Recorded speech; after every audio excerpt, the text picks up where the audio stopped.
Menurut pendapat yang masyhur, makruh mengucapkan atalallahu baqa'ak, yang bermaksud semoga Allah memanjangkan keabadianmu. Abu Ja'far An-Nahas di dalam kitabnya Shina'atul Kitab, di mana sebahagian ulama mengatakan makruh mengucapkan dan sebahagian ulama menyatakan makruh mengucapkan atalallahu baqa'ak. Assalamualaikum warahmatullahi wabarakatuh.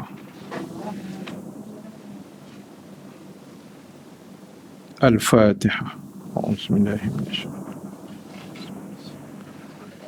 Alhamdulillahirabbil alamin.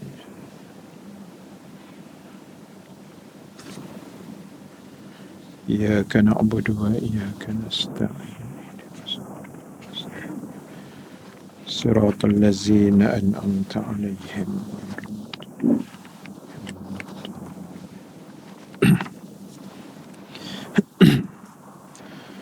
Alhamdulillahirabbil alamin. Allazi habbaba ilainal iman wa zayyanahu fi qulubina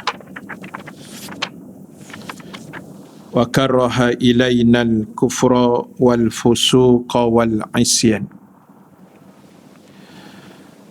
Ashhadu wa nashhadu an la ilaha illallah wahdahu la syarikalah wa ashhadu anna Muhammadan abduhu wa rasuluh. Allahumma salli wa sallim wa barik ala sayyidina Muhammad wa ala alihi wa ashabihi ajma'in. Rabbana iftah bainana wa baina qaumina bil haqq wa anta khairul fatihin. Fasayakfikahumullah wa huwas sami'ul alim. Amma ba'd. Muslimin dan muslimat, hadirin hadirat yang dirahmati Allah Subhanahu wa ta'ala sekalian. Alhamdulillahi ta'ala, kita memanjatkan setinggi-tinggi kesyukuran kehadrat Allah Subhanahu wa ta'ala. Dengan keizinan daripadanya kita dapat sama-sama dipertemukan sekali lagi pada pagi ini di dalam dewan kuliah kita pada hari ini. Alhamdulillah, mudah-mudahan pertemuan kita mendapat kebaikan, rahmat dan keampunan daripada Allah Subhanahu wa ta'ala, insya-Allah. Muslimin dan muslimat sekalian, terima kasih atas kehadiran semua pada pagi ini. Dan terima kasih juga yang menonton live pada pagi ini. Seperti biasa, mohon jasa baik untuk yang menonton ini supaya dapat kita sharekan live kita pada pagi ini. Mudah-mudahan lebih ramai lagi sahabat-sahabat kita yang lain dapat menonton dan mendengar, insya-Allah. Baik muslimin dan muslimat yang dirahmati Allah sekalian, insya-Allah pada pagi ini kita akan sambung lagi perbahasan kita menggunakan kitab Al-Azkar, dan kita sambung pada fasal yang ke-43, kitab hijau, muka surat 741. Kitab lain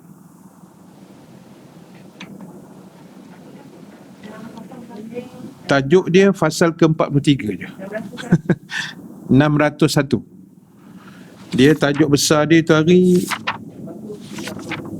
pasal apa, zikir ke apa benda tu.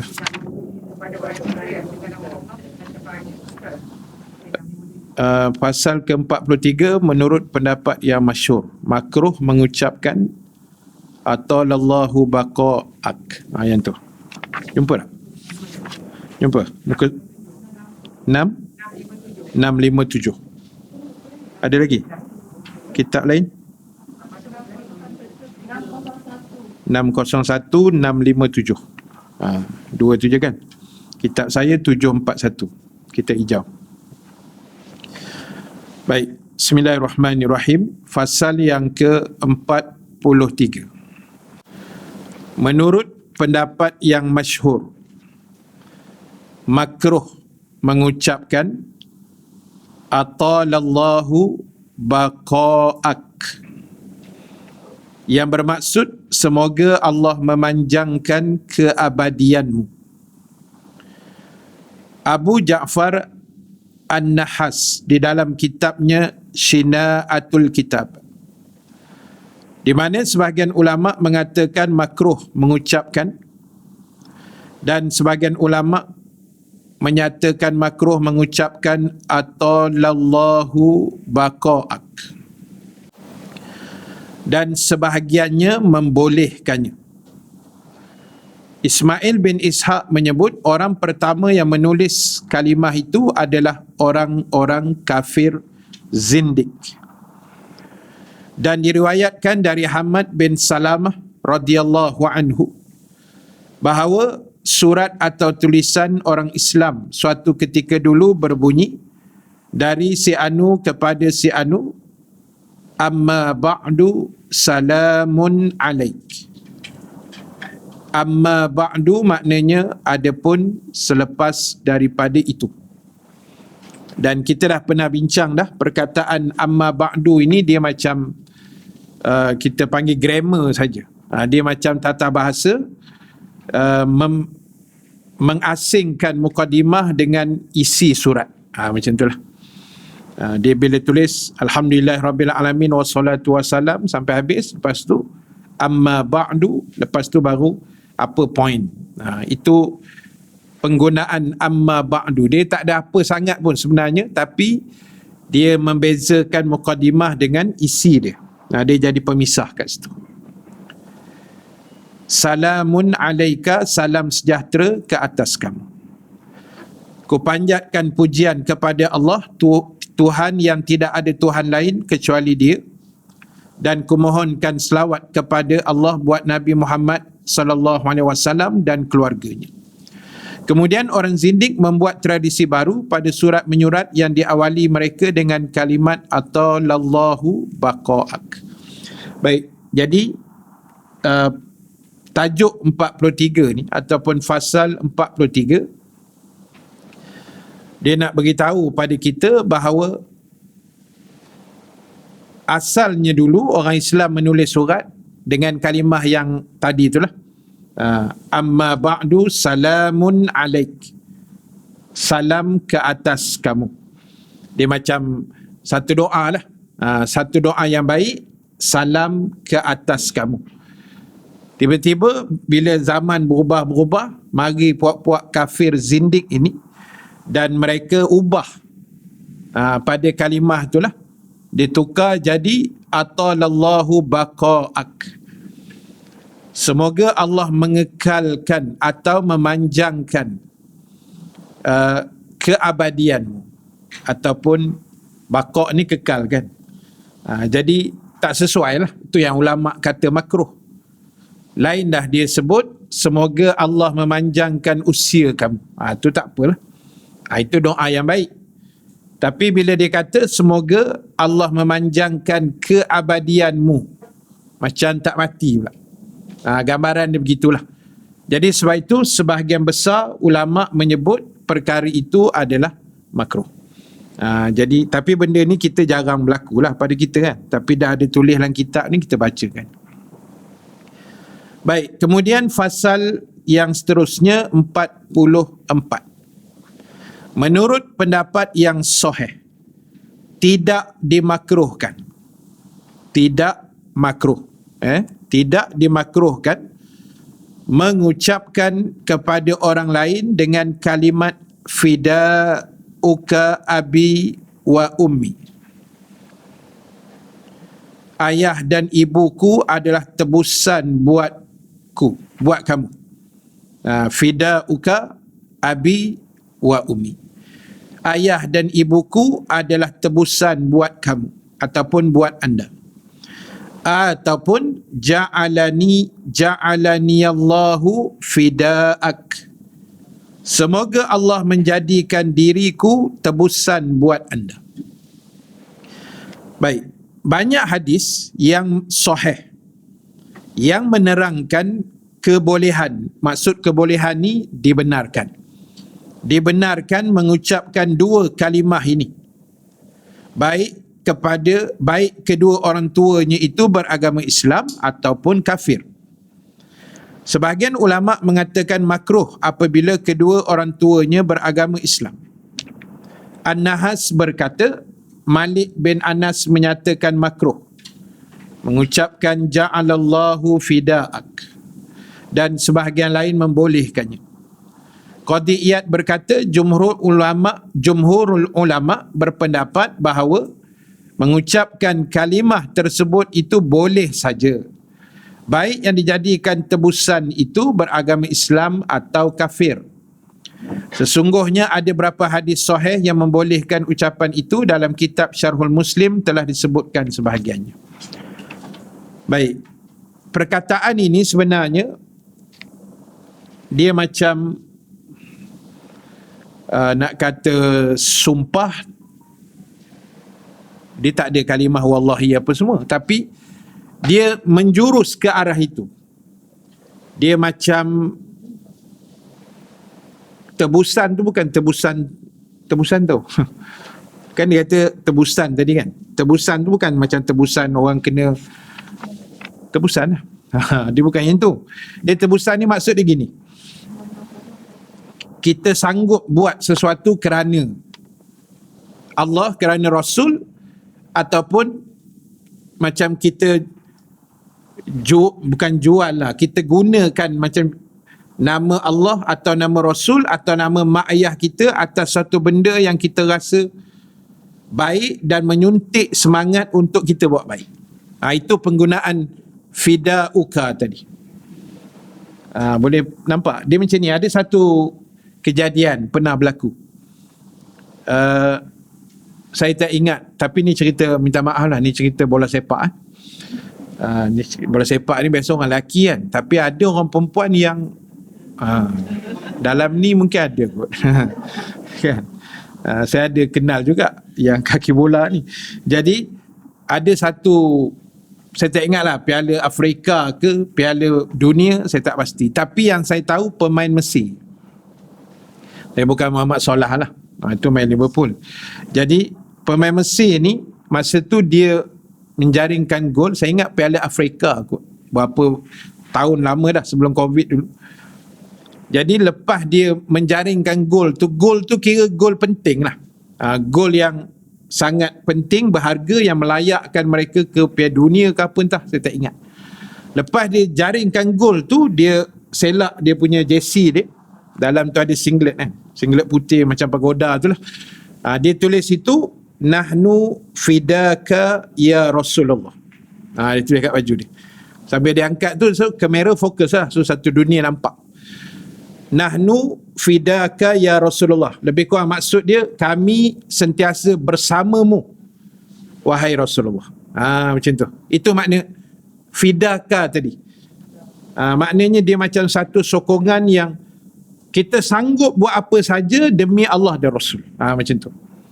Ataupun selalu orang Arab ni dia akan sebut demi fidaka ummi wa abi. Dia selalu sebut gitu juga.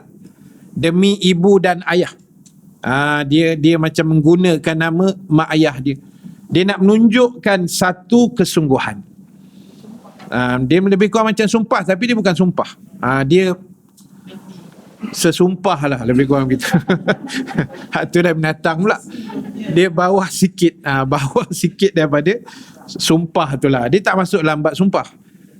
Kan, sebab dia tak ada guna kalimah wallahi ke apa. Tapi poin dia lebih kurang macam tu lah. Maksud dia tu menjurus ke arah macam nak sumpah juga. Dia nak buktikan something.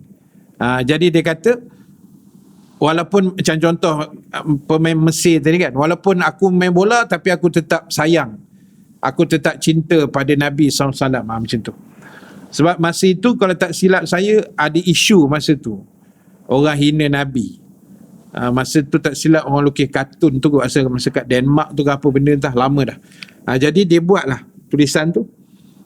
Sebab pemain bola ni dia sebenarnya senang nak mempromosi. Sebab kan satu dunia tengok, bila dia skor dia angkat je baju tu, nampaklah apa-apa tulisan kan. Jadi tu yang ditulis. Sebab dia pula orang Arab, dia tulis itu, nahnu fidaka ya Rasulullah. Saya ingat tulisan tu. Jadi itu yang kita bincang tadi. So maknanya dibolehkan. Dia tak adalah makruh ke haram ke sebut perkataan macam tu, tak. Maknanya Islam membenarkan. Macam kita kata demi Allah dan demi Rasul, lebih kurang macam itulah perkataan itu. Untuk kita buktikan sesuatu yang baik, untuk kita melaksanakan satu yang baik. Kadang-kadang manusia ni dia memerlukan satu suntikan.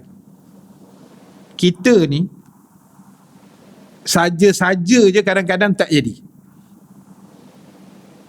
Nampak tak? Saja-saja je tak jadi kadang-kadang. Sebab itu dalam Quran Allah dia buat tawaran. Allah bagi suntik. Allah bagi vaksin lah, senang. Banyak ni je yang dah 2 dos. Separuh je kan. Jadi Allah bagi suntikan. Contoh Allah kata, siapa yang beramal soleh, yang buat baik, aku sediakan syurga. Tu suntikan lah tu. Sebab Allah tahu manusia ni kalau tidak ditawarkan sesuatu, dia akan jadi slow. Dia akan jadi lemah semangat, dia tak apa nak semangat kan, dia jadi malas, macam tu. Sebab itu kalau tanya, Ustaz, boleh tak saya semayang niat masuk syurga? Boleh? Saya semayang nak pahala, Ustaz? Boleh? Sebab memang itu pun dalam Quran sebut. Cuma makam tu tak sama lah. Kalau tanya orang yang wali-wali ke ulama'-ulama', pasal apa semayang?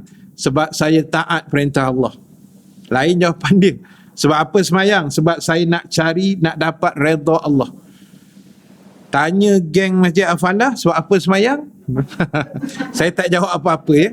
Itu ibu-ibu yang pandai-pandai tambah. Aku tak tahu yang tu. 2 dos.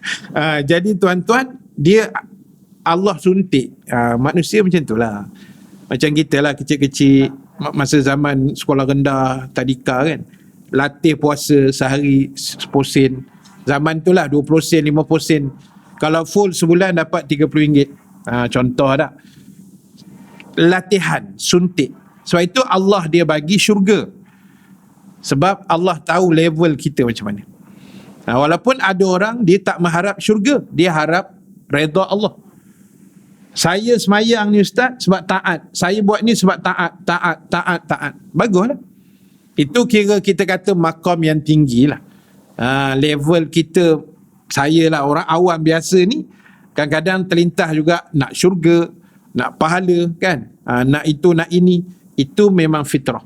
Sebab itu disebut dalam tajuk tadi, ada kadang-kadang orang nak buat something tu dia macam tu, dia guna ayat tadi nak bagi confident, nak bagi semangat. Dia macam, sebab itu dalam Islam ada satu tajuk namanya nazar, bernazar. So apa orang bernazar? Sebab dia nak dapat something tapi tak dapat-dapat. So dia letak satu nazar dia untuk semangat lah. Saya Ustaz, kalau ditakdirkan dapat baby, first baby ni dah lama tak, bukan dah lama, tak, memang tak ada anak lagi Ustaz. Dah berapa tahun dah ni, saya bernazar kalau dapat baby perempuan, saya bernazar letak nama Maryam. Contoh. Dia bernazar tak? Sebab apa? Dia nak confidentkan diri dia yang insya-Allah satu hari besok Allah bagi. Saya sebut contoh tadi tu sebenarnya cerita betul. Ada orang PM pada saya dalam TikTok kan. Dia kata, Ustaz, Alhamdulillah Ustaz, dah berapa tahun dah Dan saya bernazar, kalau dapat anak perempuan saya letak nama Maryam. Dan dia kata, alhamdulillah Ustaz, saya dah mengandung. Dia kata. Mungkin perempuan kot. Jadi tujuan nazar ni supaya semangat dia nak suntik, sebab ada benda yang kita nak tak dapat, ataupun target lah. Kalau anak aku dapat 10A SPM, sembelih kambing seekor, contoh. Jadi confident tu ada, semangat tu ada. Tapi saya selalu ingat pesanan almarhum Datuk Ismail Kamus, arwah. Tapi ni minta maaf saya sebut no. Ini arwah yang sebut dalam kuliah dia. Dia sambil melawak, dia kata orang yang suka bernazar ni, dia kata orang kedekut. Kan? Kalau anak aku lulus SPM 10A, sembelih kambing. Dia kata kalau tak lulus pun sembelih je lah. Maksud dia gitulah. Kalau lulus baru nak belanja kambing, kalau tak lulus tak belanja. Kedekut lah tu, dia kata. Tapi maknanya dari segi hukum tu ada. Cuma arwah sebut gitulah. Maknanya tak payahlah nazar sangat dalam hidup kita ni. Jalan aja. Dapat je keputusan, anak 10A ke, A dah habis tinggal 10C ke, kambing aja lah. Kan? Yang penting belanja tu. Yang itu. Contoh dia gitulah. Baik. Jadi maknanya boleh kita sebutkan perkataan tadilah. Walaupun apa yang kita dah 2 poin kita bincang tadi, sebenarnya dalam masyarakat kita kurang terjadilah. Kalimah ni lebih banyak diguna pakai oleh orang-orang Arab. Okey. Baik. Sambung lagi. Fasal 45. Yang ni tajuk ni panjang sikit. Sebahagian dari pembicaraan yang tercela adalah, saya tak pasti sama ada mirak atau mira. Sebab di bawah tu dia tulis mira pula. K tak ada. Tapi tak apa, kita baca dulu. Antara perbicaraan yang tercela adalah pertama mirak, yang kedua jidal, yang ketiga kusumah. Dan Imam Abu Hamid Al-Ghazali, ataupun kita namakan dia Imam Al-Ghazali, menjelaskan yang dimaksudkan dengan mirak, dia sebenarnya mirak kot rasanya. Ada hamzah, mim, ra. Situ dia tulis mirak betul. Dia ada hamzah kat situ. Ialah maksudnya koreksi terhadap pembicaraan orang lain untuk mencari kekurangannya, dengan maksud hanya untuk menghina si pembicara itu dan untuk menunjukkan kelebihanmu terhadap dia. Bahasa mudah dia lebih kurang macam cari salah orang. Dia macam cari-cari, dia tengok dengar orang tu cakap, lepas tu dia cari kekurangan orang tu nak menunjukkan dia hebat. Itu nama dia mirak. Maknanya lebih kurang ialah mengkritik, cari salah orang, lepas tu dalam masa sama angkat diri. Angkat diri dia, konon dia betul, dia hebat. Ini benda yang tak baik dalam Islam. Yang kedua dia panggil jidal. Jidal ni berbantah lah, bergaduh, bertekak, berhujah yang merapu-merapu kan, dia panggil jidal. Kalau jidun lain. Jidun apa? Jidun kata belajar bahasa Arab. Kan? Jidun tu Datuk. Bukan Datuk Seri apa? Datuk dapat cucu. Atuk. Jidun. Baik. Jidal ialah perbantahan untuk menguatkan suatu pendapat dan mengusahakannya agar diterima. Kita hujah dengan orang supaya orang terima kita punya pandangan. Itu namanya jidal. Seolah-olah kita memaksa orang dengar cakap kita dan terima kita punya hujah. Walaupun mungkin hujah kita salah ke laut ke apa, tak peduli. Yang penting orang dengar cakap aku, orang terima hujah aku. Itu dia panggil jidal. Kita nak menang. Kita bila berhujah kita nak menang. Yang ketiga dipanggil khusumah, iaitu keras kepala dalam pembicaraan agar tercapai tujuannya. baik menyangkut soal harta atau lain. Khusumah ini biasa terjadi sebagai reaksi dari sesuatu yang sudah mendahuluinya atau sebaliknya. Adapun mirak adalah terjadi sebagai reaksi, demikian kata Imam Ghazali. Maknanya khusumah ni lebih kurang macam degil sangat. Dikira je. Kerah kepala dia panggil. Ada orang macam ni, ada. Orang kerah kepala ada, orang suka membantah ada. Orang yang rasa hujah orang lain semua tak betul, dia seorang betul pun ada juga. Tak payah cari jauh-jauh, tengok dalam grup WhatsApp je. Kan? Dalam grup WhatsApp melambak ada. Jenis tiga-tiga ni, semua ada ni. Dalam grup WhatsApp lah. Jadi kita jangan buat gitulah. Maknanya sebab tu Islam ajar konsep berlapang dada. Berlapang dada, menerima pandangan, menerima teguran, menerima apa saja. Kena berlapang dada. Kena relax, kena tenang. Jangan, yalah walaupun kadang-kadang kita rasa, hujah aku ni betul ni. Tapi dengar dulu hujah orang lain, dengar dulu pandangan orang lain. Biasa kalau dalam organisasi, terutama dalam meeting kan, bila kita meeting secara fizikal ke secara online ke tak kisah, masa itu boleh tengok berapa orang yang boleh berlapang dada, berapa orang yang kelang kabut, berapa orang yang nak kira dia punya pendapat saja, dia tak ambil pandangan orang. Banyak.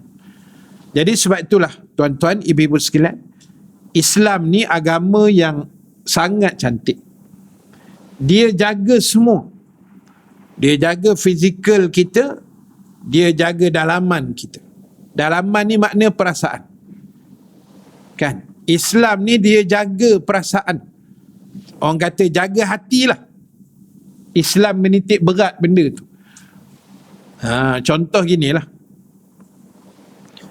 Balik sekarang, habis kuliah lagi, balik, isteri kita masak 2-3 lauk. Dah dekat 12.30 kan, abang jemput makan sekali makan. Soalan pertama yang selalu isteri tanya ialah, sedap abang? Jarang isteri tanya, tak sedap ke bang? Jarang. Dia akan tanya, sedap tak bang? Betul tak? Saya baik mengaku. Sedap tak bang? So sebagai ketua rumah tangga ni, sebagai hero dalam rumah kan, anggukkan aja.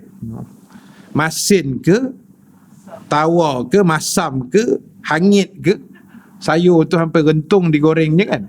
Sedap yang, jarang jumpa menu macam ni. Puji sikit. Bagulah aman rumah tangga tu. Nak kena jaga hati isteri juga. Tu Islam dia suruh jaga semua benda tu kan. Jadi sebab itulah kita ni bila bercakap, mengeluarkan sesuatu suara ke apa, kena memikir banyak kali. Bukan boleh main lepas-lepas begitu aja. Kadang-kadang terlepas cakap juga, kita minta maaf lah. Tapi sebelum tu kita kena mikir, kenapalah aku nak kena cakap benda ni. Nanti kalau aku cakap, dia boleh menyakitkan ramai orang. Tak payah cakap. Tambah pula kalau benda tu lagi tak betul ke, fitnah ke apa ke, tak payah dia panjang-panjang, tak payah disebar-sebar. Kita ulang benda ni banyak kali. Semua ustaz, semua ustazah bercakap benda yang sama. Benda yang kita tak tahu ujung pangkal jalan cerita, tak payah sebar. Banyak orang tanya saya, ustaz, apa pandangan ustaz tentang Ustaz Abid Liu? Saya kata saya tak tahu. Mana pandangan tu maksud dari segi isu yang sedang hangat tu. Saya tak tahu apa-apa, saya kata. Bahan pun saya tak ada, video apa yang dia kata pun saya tak tengok, saya tak tahu. Jangan kita pula, saya rasa macam, saya rasa macam. Dah lah rasa, lepas tu macam pula. Jauh benar tak confident itu. Kan? Jadi tak payah panjang-panjang, serah pada Allah. Mudah-mudahan tak betul. Kalau betul ke, tak betul ke, ambil pengajaran, sudah. Jangan kita pula, ni betulnya bukti baru ustaz, tak lalat pula. Kan dia viral-viral kan?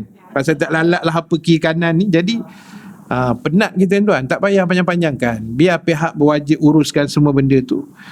Dan kita doa yang terbaik. Itu contoh. Ini kita pula tambah sambal sikit, tambah garam, tambah. Suka menambah. Tu yang darah tinggi tu. Kan? Suka menambah. Jadi Islam ni dia suruh kita jaga hati. Walaupun nak jaga hati ni bukan senang. Nak jaga perasaan manusia. Pagi ni saya kuliah. Nak suruh semua yang hadir ni dan semua yang menonton live beberapa cabang kamera yang ada depan saya ni suka dengan kuliah saya. Bukan senang. Tak tahulah kan. Harap-harap semua sukalah. Tapi kotlah ada yang aku ustaz ni tak apa berkenan aku. Contoh. Saya tak boleh elak benda tu. Sebab Rasulullah SAW sendiri pun pernah juga terguriskan hati isterinya. Pernah? Terutama Hafsah. Hafsah ni anak Saidina Umar. Dia ada baran bapak dia. Bapak dia kan Saidina Umar, geng 08. Kan? Jenis brutal sikit kan, jenis panah baran, nak mengamuk aja. Saidina Umar kan jenis gitu watak dia. Jadi menurun ke anak dia Hafsah. Satu hari Rasulullah terlewat sikit sampai giliran bermalam lah kan. Nabi kan ramai isteri. Terlewat sikit, katalah patutnya lepas asar sudah sampai, petang tu lepas maghrib sampai. Memang kena kuliah maghrib dengan Hafsah kan. Pok-pek kan. Bising dia kata sikit, dia ungkit kan. Jadi Nabi sendiri pun kadang-kadang, sebab Nabi kata bab perasaan memang tak boleh nak fair. Fizikal insya-Allah boleh. Tak payah tipu tuan. Kita ada anak 2 orang, 3, 4 sampai 15 orang anak kita. Mesti ada yang paling sayang. Kalau saya tanya ibu-ibu kan, anak nombor berapa yang paling sayang? Saya sayang semua ustaz. Itu jawapan selamat dia panggil. Jawapan nak jaga hati anak-anak. Ni anak-anak tak dengar ni, contoh tak? Mesti kita akan jawab, saya tak tahu ustaz, tapi saya dengan nombor 2 tu saya memang tak boleh ustaz. Dia ada tapi kan. Saya sayang semua ustaz, tapi nombor 2 saya tak boleh ustaz. Memang lebih kat dia. Contoh. Ataupun yang sulung ustaz, ataupun nombor 3 yang tengah ke apa tak kisahlah. Mesti ada seorang. Itu kalau anak. Kalau saya tanya dalam ni, tapi jangan jawab nanti saya kecil hati pula. Dalam ramai-ramai ustaz yang berceramah, kan, jangan jawab. Kalau jawab saya balik terus sekarang. Kalau jawapan tu bukan saya lah. Kan, dalam ramai ustaz penceramah yang ada, siapa yang kita paling suka? Mesti ada punya. Dalam ramai yang di Al-Falah ni, mesti ada seorang yang kita tak boleh. Kalau tak datang ni mau rugi besar. Kita suka sangat. Semua suka. Tapi paling suka. Itu perasaan. Dia memang tak boleh hejaz yang tu. Sebab itu setakat mana yang kita mampu lah. Yang lebih tu kita istighfar dan minta ampun pada Allah. Kan? Jadi, mana yang kita boleh bagi fair elok, kita buat lah. Mana yang melibat soal perasaan, dalaman, yang tu kita kena banyakkan istighfar, banyakkan selawat, berlapang dada kan. Sebab benda-benda itu yang Islam ajar pada kita. Baik, cuba tengok beberapa dalil yang dibagi di situ. Ketahuilah jidal atau berbantah-bantah itu boleh berlaku untuk membela suatu kebenaran atau kebatilan. Yang orang bergaduh, berbalah, berbantah ni 2 je. Sama ada benda tu betul atau benda tu tak betul. Kalau benda yang dia berbantah tu benda betul, boleh tahan kira. Kira okey lah kita kata tak. Tapi kalau benda yang dia berbantah tu benda tak betul, teruk sikit lah. Berbantah agak tapi benda tak betul. Kalau benda tu betul, Alhamdulillah jalan. Ni kadang-kadang berbantah-bantah. Contoh lah, kalau minta maaf sebut lah, isu sekarang ni, vaksin lah. Berbantah-bantah. Ini agenda Dajjal, macam-macam. Kan? Dajjal pun belum keluar. Dajjal pun dengar. Dajjal pun terkejut. Dajjal kata semua kau tempek kat aku apa hal. Kan? Semua tempek kat dia. Jadi kita ni biarlah berfakta sikit dah. Biar berfakta. Jangan semua kita hala ke dia. Kesian kat dia juga. Kan? Jadi dia memanglah jahat tuan. Dia memang ada kerja khas dia. Tapi biarlah berbantahnya kita tu ada hujah. Saya minta maaf. Saya memang ada jumpa orang yang betul-betul memang anti ni. Memang ada. Saya jumpa. Tapi yalah, saya kata satu je. Kalau anti vaksin contohnya, esok nak pergi Mekah macam mana saya kata? Oh, ini semua tak agenda itu cerita tepi dulu.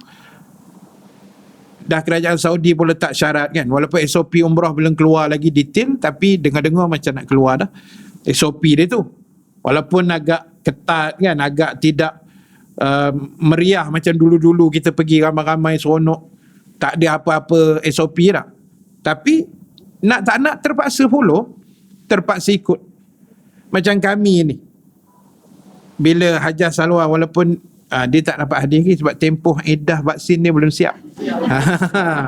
Tempoh edah dia baru hari ke-12, lagi 2 hari lagi. InsyaAllah kita doakan. Saya sebut tempoh edah ajalah senang, kan? Boleh faham. Jadi macam kami ni, JAIS letak syarat. Satu, penceramah mesti semua dah 2 dos. Bukan 2 dos je, melepasi edah tadi itulah 14 hari tu. Dan yang kedua, mesti ada tauliah.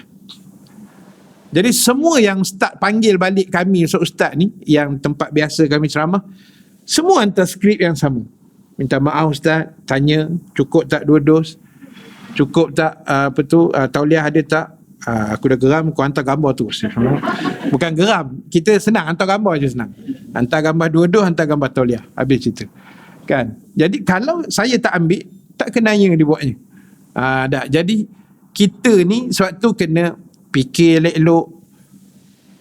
Ada seorang anak murid lagi best. Anak murid hello, angkat telefon. Assalamualaikum Ustaz, Waalaikumsalam, sihat. Ustaz dah vaksin dah? Dah 2 dos. Ustaz dapat apa? Pfizer. Ustaz 2 tahun lagi Ustaz mati Ustaz. Mati terus. Saya kata kau ni agak-agak sikit, kau ni Tuhan ke apa? Ustaz tak baca ke? Itulah tu. Saya kata sumber mana dia ambil? Kan? Confident gila. 2 tahun lagi Ustaz mati. Saya kata kalau saya mati lagi 2 tahun pun, jangan aminkan. Ya? Kalau saya mati pun 2 tahun ke, setahun lagi ke, bila-bila pun, itu dah sampai masa. Vaksin tak vaksin pun mati kan. Jadi kita apa ada kita angguk jalan. Selagi tak bercanggah dengan agama, follow je lah. Kalau tak follow, nanti kita jadi susah. Kan? Kita nak masuk mall, tak boleh. Nak ke sana, tak boleh. Ni dengar-dengar nak boleh rentah negeri pula lepas ni. Dah populasi vaksin dewasa dah 80 lebih kan, 83-84%. Nak mencecah 90 je, on terus. Walaupun Langkawi dah buka, saya masih bersabar lagi. Kan, tak balik kampung lagi, tak apa, relax dulu. Walaupun saya dengar daripada orang Langkawi pun tak ramai pun sebenarnya. Dia ramai mula-mula itu hari je, yang masa dia buka 16 bulan tu. Itu memang uhara sikit. Sekarang ni dah tak ada orang. Kan, dia dah lengang balik. Bolehlah nak shopping, kan, pinggan ke, periuk ke, sudu ke. Macam Subanjaya tak ada jual sudu kan. Semua nak cari kat Langkawi tu. Baik, sambung kitab balik, jauh pergi. Baik, jadi dia sebut antaranya surah Al-Ankabut ayat 46. A'udzubillahi minasyaitonirrajim. Wala tujadilu ahlal kitabi illa billati hiya ahsan. Janganlah kalian berbantah-bantah atau berdebat berhujah dengan ahlul kitab, melainkan dengan cara yang paling baik. Jadi Allah hinkan dalam ayat itu, ini cerita mungkin zaman dulu lah, mereka suka berbantah, berdebat dengan ahli kitab. Ahli kitab ni kalau level, bukan level lah, maknanya kalau kita nak compare kan lebih kurang macam ulama' lah. Ulama' dalam agama mereka. Kan, ahli kitab ni orang yang beramal dengan kitab-kitab yang sebelum. Kemudian surah An-Nahli ayat 125, surah yang ke-16, wajadilhum billati hiya ahsan. Bantahlah mereka dengan cara yang baik. Allah guna perkataan jidal. Dua-dua ayat tu Allah guna perkataan yang sama. Kata masdar yang sama, jadala makna berbantah-bantah. Jadi Allah nak beritahu, kalau nak berhujah, nak berdebat atau nak berbincang, Allah dah ajar kita dalam Quran. Yang saya baca tadi tu semua ayat Quran. Bukan saya reka-reka ke pagi ni, tak. Ayat Quran yang dah termaktub 1400 tahun dulu. Jadi Allah pun sebut, kalau nak hujah ke apa, elok-elok. Jangan sampai, yalah kalau istilah kita, jangan sampai tak bertegur siapa pula lepas tu. Jangan sampai bermasam muka. Jangan sampai putus silaturahim. Kalau zaman kita, jangan sampai left group. Dia tak puas hati aja, lompat keluar terus. Jadi tak usah lompat tuan, duduk diam-diam dalam grup tu. Kan? Sebab grup ni bagus sebenarnya. Kalau grup tu grup yang baik lah kan. Kalau grup kuliah ke grup apa ke, duduk diam-diam je. Sebab info akan masuk macam-macam. Info yang baik-baik insya-Allah akan masuk dah. Jadi kalau kita tak puas hati seorang dua dalam tu, biarkan je lah, pempejam mata je. Dah. Berhujah Allah kata cara yang paling baik. Jangan sampai tak bertegur, masa muka, live group ataupun apa saja benda-benda yang tidak elok, jangan berlaku lah. Baik, kemudian surah Mukmin, surah 40 ayat nombor 4 pun perkataan sama juga. Allah kata ma yujadilu fi ayatillah illa allazina kafaru. Dan tidak ada orang yang membantah pada ayat-ayat Allah, pesanan-pesanan Allah, kecuali mereka yang kafir, mereka yang bukan Islam, mereka yang suka menentang dan membantah. Jadi sebagai mukmin, surah tu pun nama surah Mukmin kan, surah yang ke-60, surah 40, 40, sorry. Jadi Allah peringatkan kita akhlak kita sebagai seorang mukmin ataupun mukminah. Sebab itu cantiknya agama ni, dia susun perjalanan hidup kita ni dengan baik. Cuba kita bayang sejenak, kalau dalam hidup ni Allah letak kita ni sebagai Muslim saja, tapi tak ada ibadah. Semayang tak ada, puasa tak ada, baca Quran tak ada, kuliah tak ada, haji tak ada, umrah tak ada. Agak macam mana dunia ni? Kan? Dia jadi macam kosong, berserabut. Dia jadi tak menentu. Tak ada aturan. Tak ada pengisian yang kita nak boleh buat yang menjurus kepada agama. Sebab itu Allah susun wa imma solat wajib menghadap kiblat. Contoh. Sebab apa kena hala ke kiblat tu? Allah nak ajar kita kesatuan. Fokus, kesatuan, hala tuju yang satu. Bukan kita sembah Kaabah tu, tetapi itu simbolik saja penyatuan umat Islam. Kalau Allah letak semayanglah kamu, tapi rakaatnya tak tahu apa. Kan? Hari ni kita sembahyang subuh, alhamdulillah 2 rakaat. Besok lusa dapat bonus kerajaan umum. Contoh dah. Besok lusa pula sembahyang subuh dah jadi 12 rakaat pula dah. No. Lama sembahyang subuh pagi ni, alhamdulillah ustaz, bonus dah masuk. No. Lama sikit sujud. 12 rakaat dah. Kita nak ikut imam dah tak tahu. Imam ni kan pagi ni berapa rakaat agak-agak ni. Ada susah dah. Tapi bila rakaatai ni kan imam pun senang kerja, kita makmum belakang pun senang kerja. Nampak? Cantiknya Allah susun aturan. Mudah bagi kita tuan. Semayang tak boleh berdiri, Allah kata duduklah. Sakit lutut ke, sakit pinggang, sakit otak ke apa kan? Duduk. Ramai orang sakit otak ni. Kan? Duduk semayang. Tak boleh duduk ke ustaz? Allah kata baring, terlentang, mengering ke apalah, sampailah mati. Barulah tak semayang. Jadi aturan tu ada. Allah buat cantik. Puasa Allah wajib sebulan dalam setahun saja. Dia tak sama macam solat. Solat hari-hari. Puasa sebulan dalam setahun saja. Sebab Allah tahu kemampuan kita macam mana, kekuatan kita macam mana, kelemahan kita bagaimana. Dia yang buat kita, dia yang tahu kurang lebih kita di mana. Cantik aturan haji, Allah kata sekali je seumur hidup. Nabi cakap lah, Allah sebut dalam Quran tu umum, wa atimul hajja wal umrata lillah. Kerjakan haji dan umrah itu kerana Allah. Bila sahabat tanya Nabi, bila Nabi bawa keluar ayat tentang haji, sahabat tanya, wahai Rasulullah, haji ni nak buat setiap tahun ke? Nabi diam aja. Sahabat tanya lagi, tiap-tiap tahun ke haji ni? Nabi diam. Sahabat tanya kali ketiga, tiap-tiap tahun ke?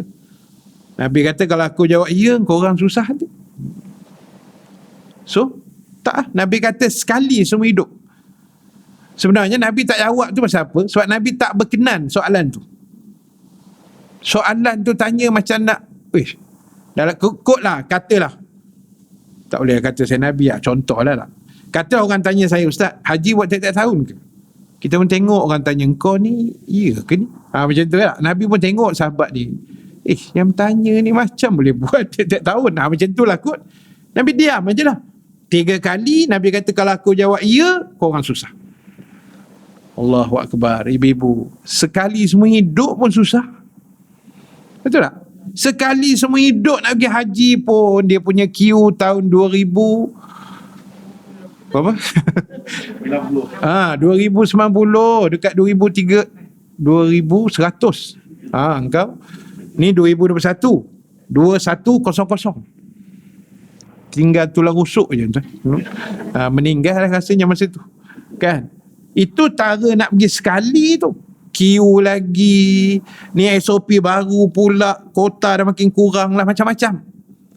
Bayangkan kalau Nabi angguk itu hari, naya kita tuan. Jenuh kita, dah lakuah tinggi kan. Tapi Allah tu dia maha tahu. Dia hantar Nabi untuk menyusun atur dengan baik. Jadi kita hanya buat apa yang telah di slot in untuk kita. Itu saja. Bukan suruh reka, bukan suruh tambah benda-benda yang tidak ada dalam agama. Kan?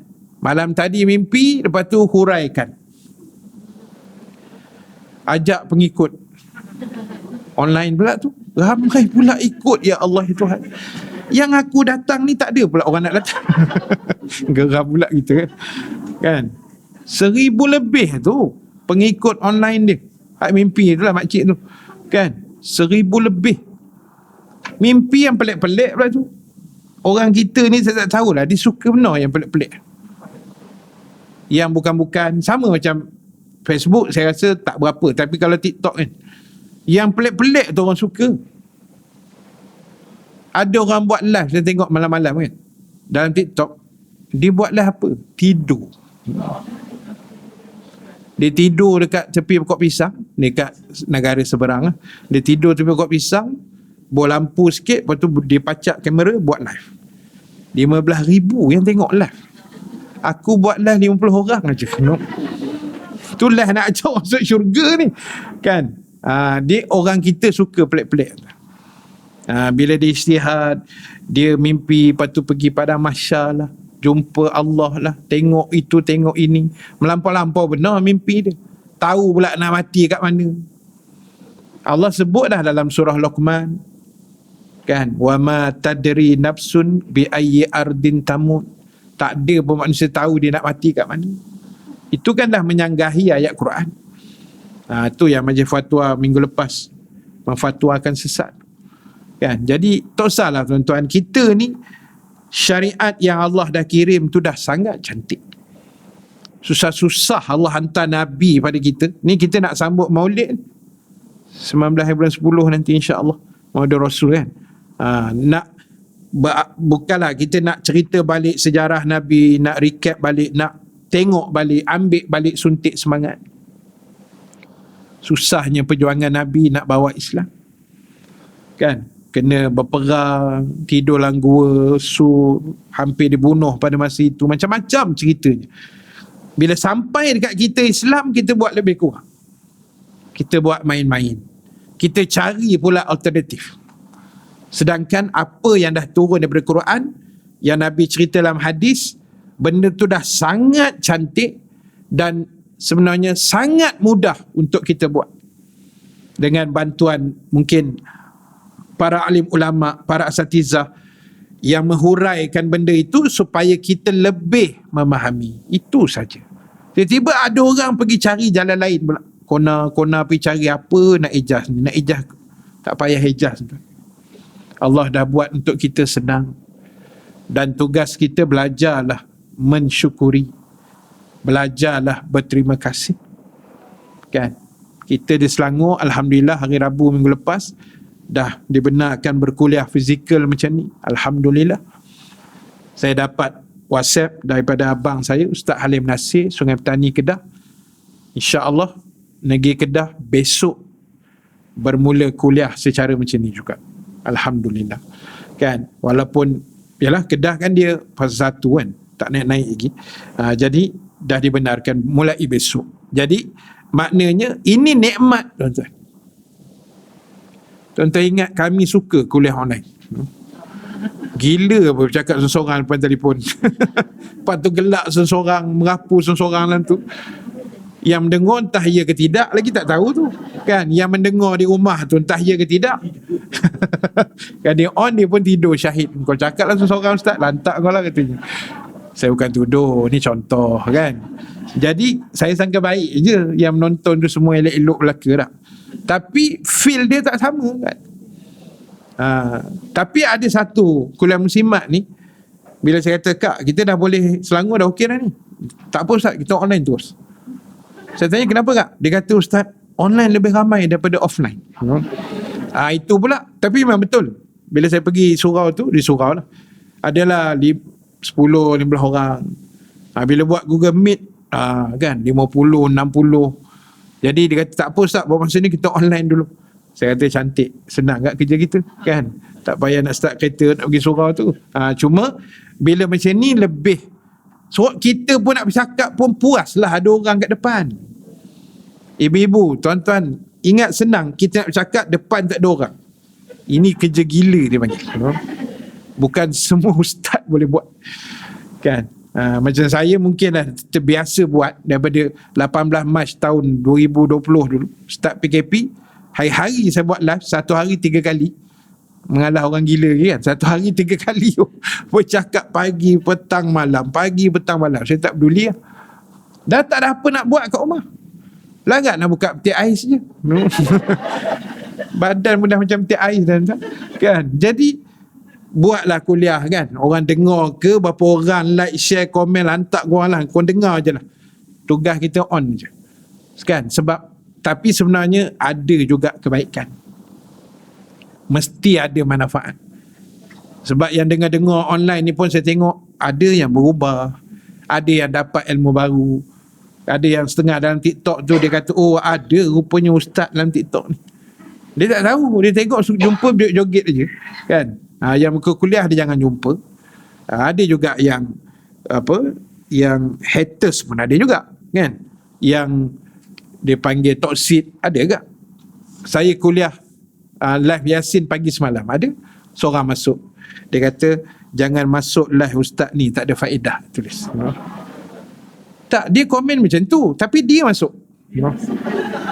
Tak ke pening kita baca je. Dia komen kat situ, jangan masuk live ustaz ni, tak ada faedah. Yang kau masuk tu pasal apa? Yang kau masuk komen tu pasal apa? Kan? Maknanya kau pun masuk tak? Lepas tu dia racun orang lain tu, jangan masuk, tak ada faedah. Tapi sebab TikTok ni senang, sebab dia ada moderator. Facebook dia tak ada moderator. Jadi moderator saya, dia terus hantar kawan ni pergi bulan. Dia block terus, senang kerja kan. Jadi orang-orang macam ni tak payah cakap banyak, hantar pergi bulan terus, biar dia uzlah kat situ. Biar dia duduk dan diam kat situ tak cakap banyak sangat. Jadi syukur, banyak benda kita nak kena syukur, banyak benda yang kita belajar. Jadi sebab itu dia kata tadi, Islam ni dah cantik, dah comel, dah elok, tugas kita jalankan saja. Tak payah kita modify, tak payah. Kan? Benda dah ada je, itu pun tak terbuat. Benda yang dah ada pun kadang-kadang tak terbuat. Lagi kita nak create yang lain-lain, tak payah tuan. Kan? Hari-hari kita boleh berzikir, kita boleh selawat, cuma banyak sikit aja, buat aja lah. Jangan tanya ada tak zikir-zikir tertentu, jangan. Tak payah tuan, yang dah ada pun tak larat buat. Kan? Semalam ada seorang tanya, saya pun tak tahu siapa, tapi dia minta maaf lah soalan dia tu, baguslah dia beradab lah kan. Dia terus tak ada tak surah-surah dalam Quran yang kalau kita nak baca, kita nak return balik sihir orang hantar pada kita. Minta maaf Ustaz, saya tanya soalan ni. Saya kata tak apa, tanyalah. Saya kata wallahualam, saya tak tahu. Cuma saya kata lagi bagus kalau kita doa, apa-apa kita doa je pada Allah, minta Allah yang uruskan. Jangan kita pula pergi pulang balik pula menatang tu, tak payah.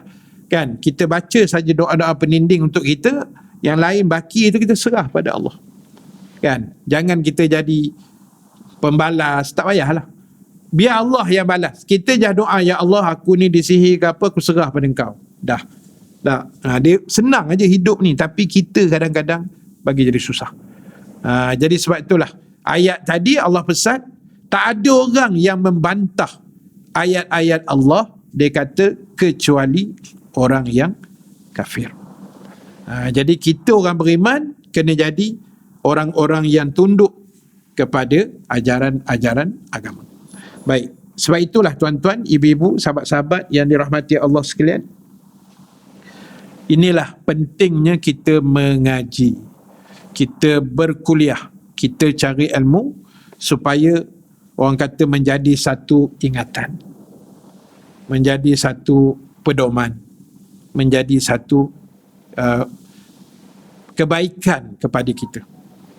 Sebab kadang ada benda yang berlaku tu, dia mesti ada hikmah. Mesti. Cuma hikmah tu jumpa atau tak jumpa.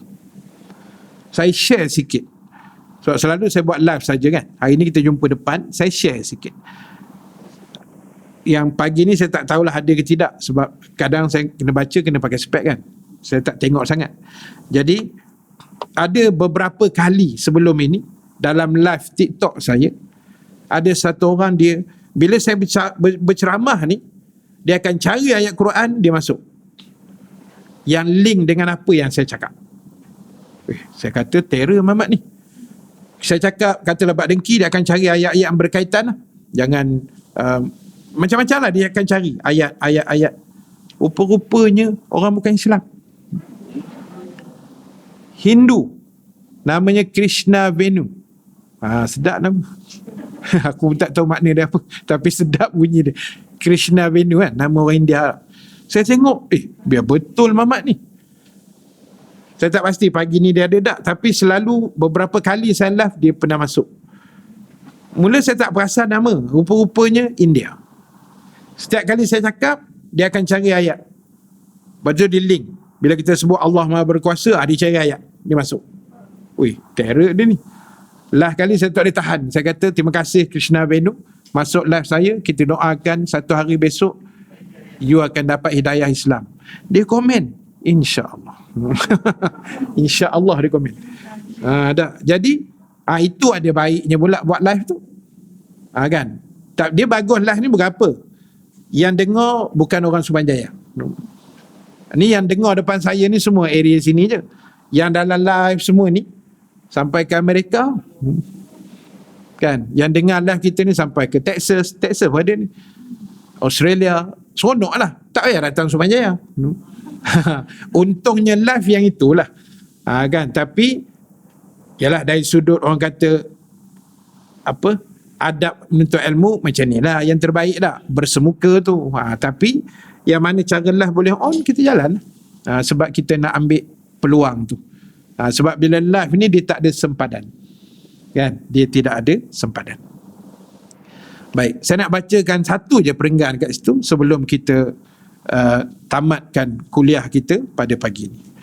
Jika jidal itu dimaksudkan untuk mempertahankan kebenaran, ia adalah perbuatan yang terpuji Dan jika ia dimaksudkan untuk menolak kebenaran ataupun jidal itu, berbantah itu tidak didasari oleh ilmu pengetahuan, tentulah ia sebagai pekerjaan yang tercela. Itu saya kata tadi, dia dua tu je. Kalau kita berhujah, berbantah, berbincang, bermesyuarat benda yang betul, kebenaran, benda yang baik, kan, ibu-ibu meeting macam mana nak selaraskan program kuliah umpamanya, atau macam mana kita nak build up masyarakat keliling Subang Jaya ni supaya mencintai majlis ilmu, kita meeting macam mana nak develop kuliah, macam mana nak sebarkan maklumat. Itu bagus. Sambil-sambil bincang tu berhujah-hujah masing-masing dah, oh ni cara ni online, ni offline, begitu ini. Itu tak apalah, itu terpuji sebab kita menjurus ke arah kebenaran. Tapi kalau berbantah benda yang belum pasti, macam isu yang saya sebut ustaz tadi tu, belum pasti, itu tak payah. Sebab itu perbuatan yang tercela. Katalah pertuduhan kita salah pada si A tu, kan dah satu pasal dah. Ni video dah viral ni. Dah, kita pula jadi punca video tu viral. Dia kadang sekarang ni mudah viral, dia panggil tak? Senang nak viral, terutama TikTok ni senang sangat nak viral. Jadi bila dah terviral macam tu, mana nak ghostan balik dah? Dah semua medium dah masuk, kan? Facebook orang dah share, TikTok orang dah share, WhatsApp dah berlambak-lambak masuk. Jenuh kita di akhirat. Itu yang kita risau. Jadi berbalah, berbantah, berbincang ni, kalau benda tu baik, elok, kebenaran, itu dipuji dalam Islam, sangat digalakkan. Sebab memang Islam ni dia agama dipanggil syura. Syura ni makna mesyuarah.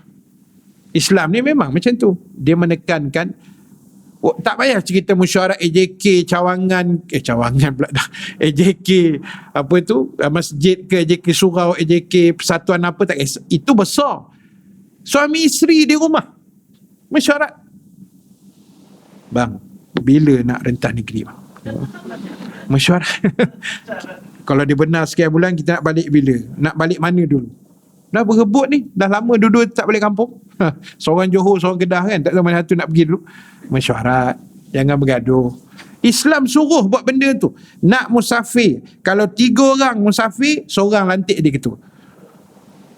Supaya perjalanan tu lancar. Nak berhenti RR mana, duit minyak macam mana nak kongsi ke, kenaya ke driver seorang je nak isi. Bincang-bincang. Nak collect duit tu macam mana, nak belanja kat mana, nak sewa hotel mana, kena ada ketua, kena ada pemesyuarat. Jadi daripada sekecil-kecil rumah tangga, laki bini je mesyuarat. Kalau anak dah besar, panggil anak sekali mesyuarat, kan. Itu sangat bagus supaya menghasilkan satu keputusan yang terbaik. Kalau menjurus ke situ yang baik-baik, Islam benarkan. Tapi kalau membincang benda-benda yang tidak ada dasar atau benda-benda yang merosakkan agama, yang tu jangan buat lah, ya?